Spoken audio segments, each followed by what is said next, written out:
बात करिए राजकीय समाचारनी तो लोकसभाમાં વિપક્ષના નેતા અને કોંગ્રેસના નેતા રાહુલ ગાંધી ઓપરેશન સિંદૂર બાદ પ્રથમવાર કાશ્મીર પહોંચ્યા।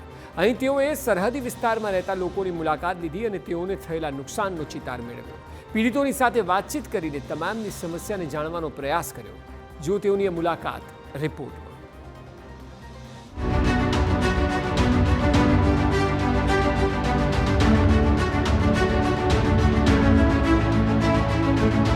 પૂંછમાં પહોંચ્યા રાહુલ ગાંધી।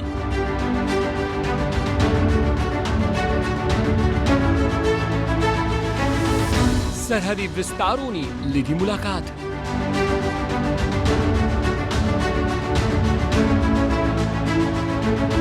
પીડિત પરિવારને મળ્યા રાહુલ।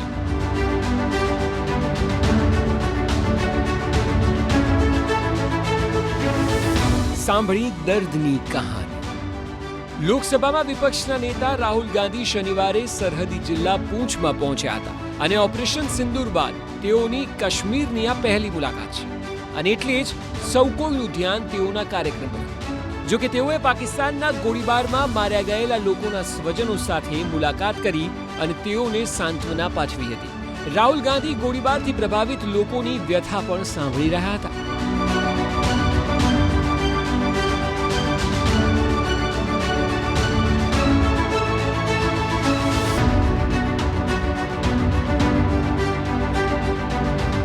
રાહુલ પૂંછની મુલાકાત દરમિયાન ત્યાંની ક્રાઇસ્ટ સ્કૂલ પણ ગયા હતા।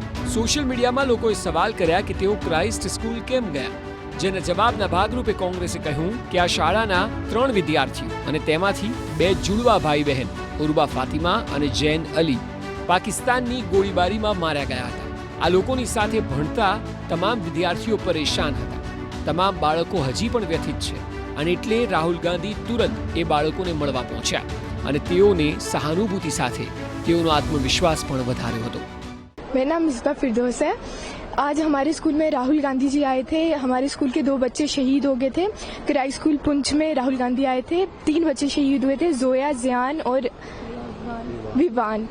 तो उनकी वजह से राहुल गांधी जी हम सबसे मिलने आए थे। हमारे से मिले वो, हमें बहुत अच्छा लगा। हमें यकीन नहीं आ रहा कि वो हमारे से मिले हैं। हमें बहुत ज़्यादा अच्छा लगा। वो हमारे से मिलने आए और उन्हें स्पीच दी, हमने उनसे सुना और बहुत अच्छा लगा। आज हमारे स्कूल में राहुल गांधी जी आए थे और हमें इतना अच्छा लगा कि मतलब हमने कभी ऐसा सोचा भी नहीं था कि वो पुंछ में आएंगे और हम जैसे लोगों से मिलेंगे।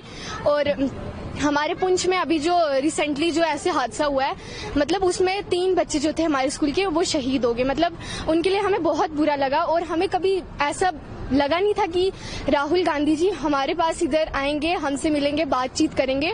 આ મુલાકાત બાદ રાહુલ ગાંધીએ એક્સ પર એક પોસ્ટ કરી અને આ પોસ્ટ કરતા તેઓએ લખ્યું કે આજે હું સીમા પર રહેતા એવા લોકોને મળ્યો જેમણે પાકિસ્તાનની ગોળીબારીમાં પોતાના પરિજનોને ગુમાવ્યા છે। હું પરિવારને મળ્યો, તૂટેલા સામાન, તૂટેલા મકાન, સામાન વેરવિખેર અને આંસુ ભરી આંખો હતી।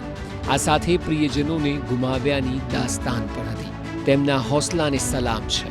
હું પીડિત પરિવારની સાથે મજબૂતીથી ઊભો છું। તેમની માંગણી અને તેમના મુદ્દાને હું રાષ્ટ્રીય સ્તરે ઉઠાવીશ। મહત્વનું છે કે પહલગામમાં 22 એપ્રિલે થયેલા આતંકી હુમલા બાદ રાહુલ ગાંધીનો આ જમ્મુ કાશ્મીરનો બીજો પ્રવાસ છે। આ પહેલા રાહુલ ગાંધી 25મી એપ્રિલે શ્રીનગર ખાતે ગયા હતા। ઉલ્લેખનીય વાત એ છે કે પાકિસ્તાન તરફથી થયેલા ફાયરિંગમાં સૌથી વધુ નુકસાન જો ક્યાંય થયું હોય તો તે પૂંછમાં થયું છે। અહીં 20થી વધુ લોકોના ફાયરિંગમાં મોત થયા છે।